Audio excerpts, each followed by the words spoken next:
അപ്പോൾ ഗൈസ് ഇന്നൊരു ബീഫ് റെസിപ്പിയാണ്. ഈ ബീഫ് റെസിപ്പി തമിഴ്നാടും അല്ല കേരളയല്ല, ഇത് എൻ്റെ ഓൺ സ്റ്റൈലിൽ ഞാൻ പ്രിപ്പറേഷൻ ചെയ്തു.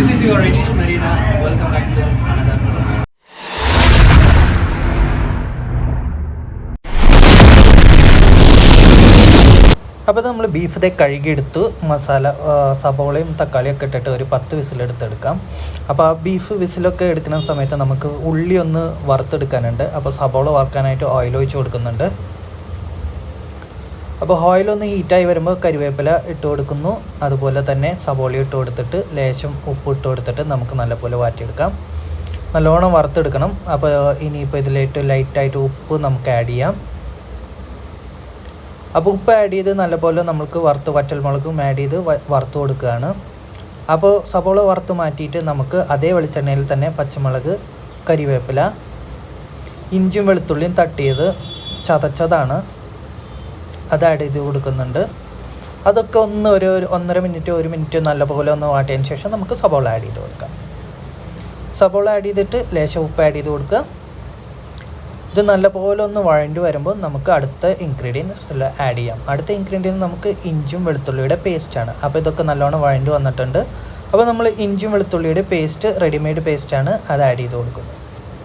അപ്പോൾ അത് ആഡ് ചെയ്തിട്ട് 1 മിനിറ്റ് നല്ലോണം ഒന്ന് വെളിച്ചെണ്ണയിൽ വാട്ടിയെടുത്തതിന് ശേഷം നമുക്കിതിലോട്ട് മസാലകൾ ആഡ് ചെയ്യാം. അപ്പോൾ മസാലയായിട്ട് നമ്മൾ ആഡ് ചെയ്യുന്നത് മുളകും പൊടി, മല്ലിപ്പൊടി, മഞ്ഞൾപ്പൊടി, കറി മസാല ആൻഡ് ഗരം മസാലയാണ്. മുളക് നിങ്ങൾക്ക് ആവശ്യത്തിനനുസരിച്ച് നിങ്ങൾ ആഡ് ചെയ്യുക. അത് ആഡ് ചെയ്ത് നല്ലോണം 1 മിനിറ്റ് നല്ലോണം വഴറ്റിയതിന് ശേഷം നമ്മൾ ഇവിടെ ടൊമാറ്റോ ആഡ് ചെയ്തിട്ടുണ്ട്. അപ്പോൾ ടൊമാറ്റോ നല്ലപോലെ ഉടയണം. ആ ഉടഞ്ഞതിന് ശേഷമാണ് നമുക്ക് അടുത്തത് ആഡ് ചെയ്യേണ്ടത്. അപ്പോൾ ടൊമാറ്റോ നമ്മൾ നല്ലപോലെ ഇവിടെ വഴറ്റി കൊടുക്കുന്നുണ്ട്. ടൊമാറ്റോ ആഡ് ചെയ്തിട്ട് നമുക്ക് ഒരു 2-3 മിനിറ്റ് നല്ലപോലെ ഒന്ന് വഴറ്റി കൊടുക്കാം. അപ്പോൾ ടൊമാറ്റോ ഒക്കെ ഇവിടെ നല്ലപോലെ വഴണ്ടി വന്നിട്ടുണ്ട്. ഇനി നമ്മൾ നേരത്തെ വേവിച്ച് വെച്ച ബീഫിൻ്റെ സ്റ്റോക്ക് മാത്രം ഇതിലോട്ട് ഒഴിച്ചു കൊടുക്കുകയാണ്. അപ്പോൾ ബീഫിൻ്റെ സ്റ്റോക്ക് ഒഴിച്ചു കൊടുക്കുകയാണ് നമ്മൾ. അപ്പോൾ ബീഫിൻ്റെ സ്റ്റോക്ക് ഒഴിച്ചു കൊടുത്തിട്ട് നമുക്ക് ഇത് നല്ലപോലെ ഒരു 5 തൊട്ട് 10 മിനിറ്റുകൾ നല്ലോണം ഇത് കുക്ക് ചെയ്യണം.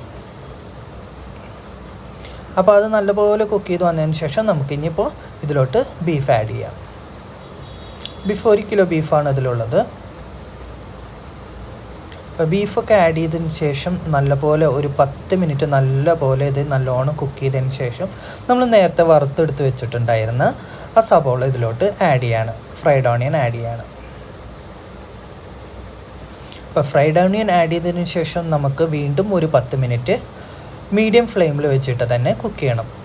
ഇടയ്ക്ക് ഇളക്കി കൊടുക്കുക, അല്ലെങ്കിൽ അടിക്ക് പിടിക്കും. നോൺ സ്റ്റിക്ക് ആണെങ്കിൽ കുഴപ്പമില്ല. അപ്പോൾ അത് നല്ലോണം ചെയ്തതിന് ശേഷം നമുക്കത് കുറച്ച് ഒരു പകുതി നാരങ്ങയുടെ നീര് നമ്മൾ ഇതിൽ ആഡ് ചെയ്തിട്ടുണ്ട്.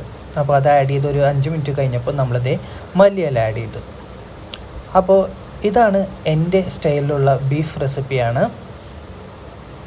അപ്പോൾ നമുക്കൊരു കഷ്ണം എടുത്ത് കഴിച്ചു നോക്കണ്ടേ. അപ്പോൾ ഗൈസ് ഇത്ര തന്നെ വീഡിയോ. തീരെ വയ്യാത്തത് കൊണ്ടും അധികം സംസാരിക്കാൻ പറ്റാത്തത് കൊണ്ടും മറ്റൊരു വീഡിയോയിലായിട്ട് നമുക്ക് വീണ്ടും കാണാം. അതിന് ബൈ എല്ലാവരും.